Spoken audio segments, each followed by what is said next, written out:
What's up mga tol? Third Chooks to Go 2020 pa din tayo. At ngayon naman ay pag-aaralan natin ang laban ni FIDE Master Sander Severino at ang ating Woman Grandmaster na si Janelle May Fraina. Pero bago yan, huwag niyo munang kalimutang mag-subscribe at i-hit ang notification bell na all kasi bibigyan ko kayo ng isang yes ebook. Eto, check nyo ang gusto nyo.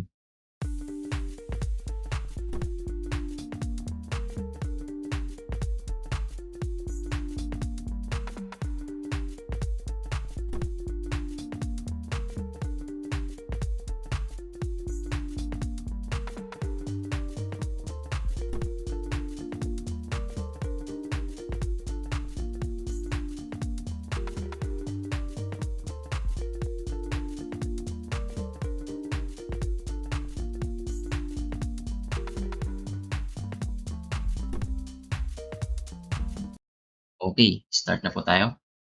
C4, Knight F6. So tumira si Sander dito ng English opening.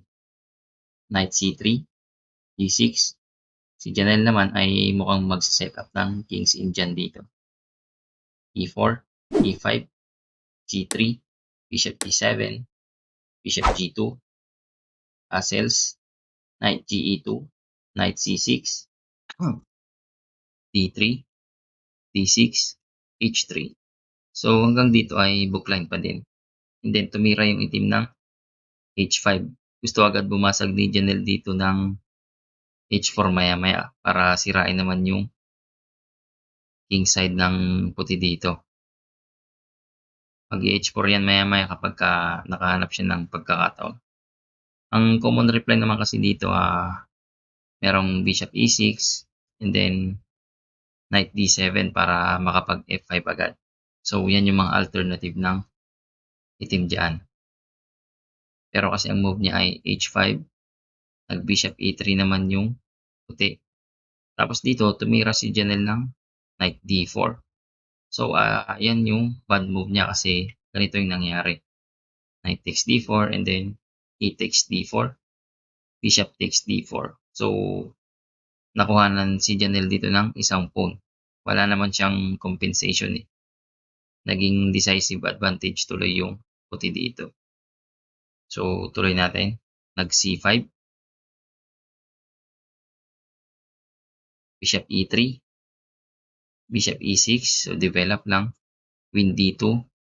Ngayon naman yung puti naman yung may balak sirain yung king side naman ng itim dyan. So baka maya-maya meron siyang Bishop H6 yung puti na ganyan. Nag A6, castles, B5, B3. Dito meron ding alternative yung puti dito na mas maganda pa. Pwede siyang mag C takes B5 dyan. Tapos A takes B5 and then mag D4 lang. Sasabay yung puti dyan. Tapos may posibleng tumulak pa dito. Ngayon kapag tumira yung itim naman ng B4 dyan para i-threat yung knight dyan. Tapos makakain yung rook A2. Yung pawn, yung A2. Ang gagawin lang kasi ng puti dyan ay knight E2, rook takes A2, rook takes A2, bishop takes A2, and then D takes C5, D takes C5, queen C2, may threat siya sa C5 na pawn, and then nag C4 para maprotektahan naman ng bishop. Pero meron kasing queen A4, queen A8, tapos ito yung mas malupit na mangyayari dyan. Queen takes A8, rook takes A8, and then E5. So malupit yung E5 dito kasi may threat sa knight F6 at meron ding threat yung bishop sa A8. So yan yung sayang na tira hindi nakita ni Sander yung C takes B5. So balik tayo sa B3 na move niya. Yan, B3. Nag-rook B8. Rook AC1. Queen C8. So yun, may target din yung itim sa H3 na pawn. Ginawa naman ay nag-king H2. Rook D8. F4. So mukhang mauuna na yung puti na bumasag sa king side. Nag B4, knight E2, rook E8, rook F2, H4, and then G takes H4. So kinain lang. Malamang kinain niya na yan kasi para makapag-pile up na din yung mga rooks dito ni Sander. Mamaya siguro titira siya dyan ng bishop F3 tapos rook G2 tapos rook G1. So yun yung plano. Nag knight H5, bishop F3. So threat niya yun para mabuksan na talaga yung G file dyan. Ginawa ay bumalik. Nag knight F6 and then F5. So para talagang mabuksan na tuluyan yung G file dyan. Yung ginawa naman ay nag G takes F5 na, rook G1, king H7, rook F G2.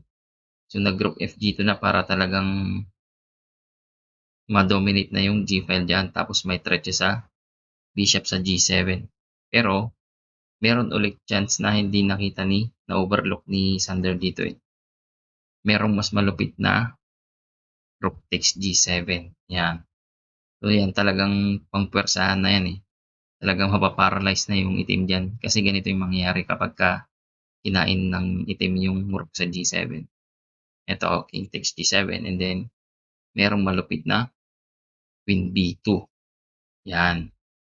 So ang threat naman ng queen B2 is yung ipitin yung kabayo para hindi makaalis yung kabayo dyan. Siyempre, hindi rin makakaalis yung king kasi sinusuportahan niya yung kabayo dyan. Ngayon, ang gagawin naman ng itim dyan ay queen D8 para may suporta sa knight F6 niya. Pero kasi ang mangyayari dyan ay bishop G5. So, iipitin niya yung kabayo din ulit. May pin sa king, meron ding pin sa queen. Yan. Tapos, rook G8. Just in case na umalis yung king sa or pumunta yung king sa H8, eh merong malamang may atake din yung rook sa yung itim na rook sa G file. So yan yung siguro yung purpose ni Janelle dyan. Tapos ang ginawa ay bishop takes F6, queen takes F6, tapos merong malupit na rook G2. Yan. So wala nang chance yung itim dito makukuha yung queen sa F6 kasi kailangan mag-move yung king dyan or kung i-cover man, hindi pala pwede kasi nakapin pala. Yan. So talagang kailangan mag-king move dito. Tapos libre na yung queen sa F6. Yan yung malupit na rook takes G7. Yan. So sayang na overlook ni Sander. Balik tayo sa rook FG2. Malakas pa din naman yan eh kasi yung dalawang rook sa kanya na yung yung G file. So ang ginawa ay bishop H8. So inilagan yung threat sa yung threat ng rook. Ang tira naman ay rook G5. So dito maya-maya siguro balak ng puti dito na kainin yung knight sa F6 para makapag rook H5 mate na yan. Pero meron pa kasing ibang move dito yung sorry. Sakali mang nag rook G8 yung item dito, kunwari rook G8 para protektahan na lang yung bishop sa G7. Meron kasing pangpwersahan pa din na rook takes G7, rook takes G7, rook takes G7, king takes G7, and then queen B2. So yung pinakita ko kanina, similar pa din sa pinapakita ko ngayon. So iipitin pa din talaga yung knight sa F6. Ngayon, kunwari kung nag-queen D8 man yan, para suportahan yung knight sa F6, meron pa ding bishop G5. So ganun pa din yung plano. Ngayon, kapag F takes E4 naman, merong D takes E4 and then queen E7. Queen E7 para yung rook naman is mabigyan ng daan sa papuntang H8. Kasi ganito po yung plano ng puti diyan. Nag-Queen E7, 'di ba, para makapag-Rook H8 yung itim. Ngayon ang move naman ng puti ay Knight F4.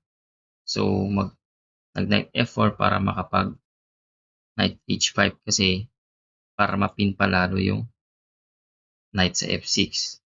Siyempre ang ginawa ay Rook H8, ayun na nga yun. So, yun yung purpose ng Queen E7 para makapag-Rook H8 para naman mabantayan yung move ng Knight na Knight H5.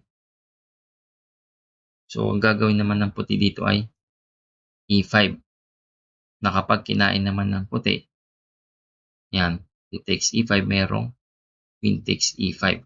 So, may pin sa bishop. Hindi makakalis yung bishop kasi libre yung queen dyan. Tapos, ang plano ng puti kasi dito, kaya queen takes E5 para yung knight ay makapunta sa D5. Yan. Ngayon, kung sakaling mag-A5 yan, kunwari nag-A5, merong knight D5. So, yan yung sinasabi ko kanina. So, may threat dito yung knight, may threat sa F6, meron pang threat sa E7. Pareho naman kasing hindi makain. Ito, hindi pwedeng bishop takes D5 kasi nakapin nga yung queen.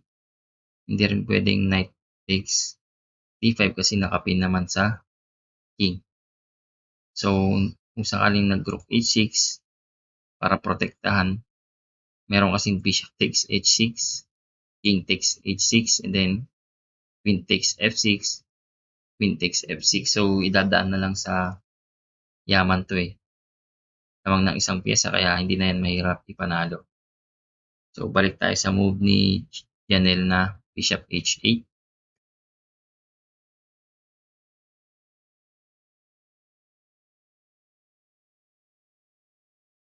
Yan, bishop H8. Nag-rook G5 naman si Sander dito. So, yan na yung plano niya. Yung kakainin or eliminate mamaya yung knight sa F6 tapos rook H5 para mate na. Pero syempre, ang ginawa ni Janelle dito ay nag-rook G8.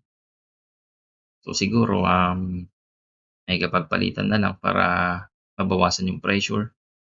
And then, nag-E takes F5, bishop takes F5, knight G3, bishop E6, knight E4.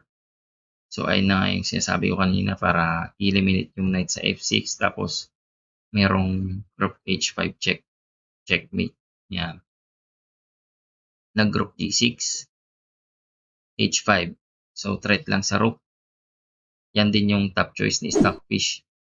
Tapos nag-rook H6 and then knight takes F6, bishop takes F6, bishop E4, and then nag-king H8. Kung nag-bishop F5 man yun, wala din lang, kain lang. Yan. Yung ginawa ay nagdiretso na lang sa H8, nag-king H8 na lang and then rook G8. So dito, after nag-rook G8 ni Sander, nag-resign na si Janelle dito. Ito yung mga sumunod kasi. King takes G8, rook takes G8, king takes G. Yan. So wala na, na-outplayed na yung itim dito kasi meron pang makukuha na rook sa H6. Yan. So ayan po yung resulta ng naging laban ni FM Sander Severino versus WGM Janelle May Fraina.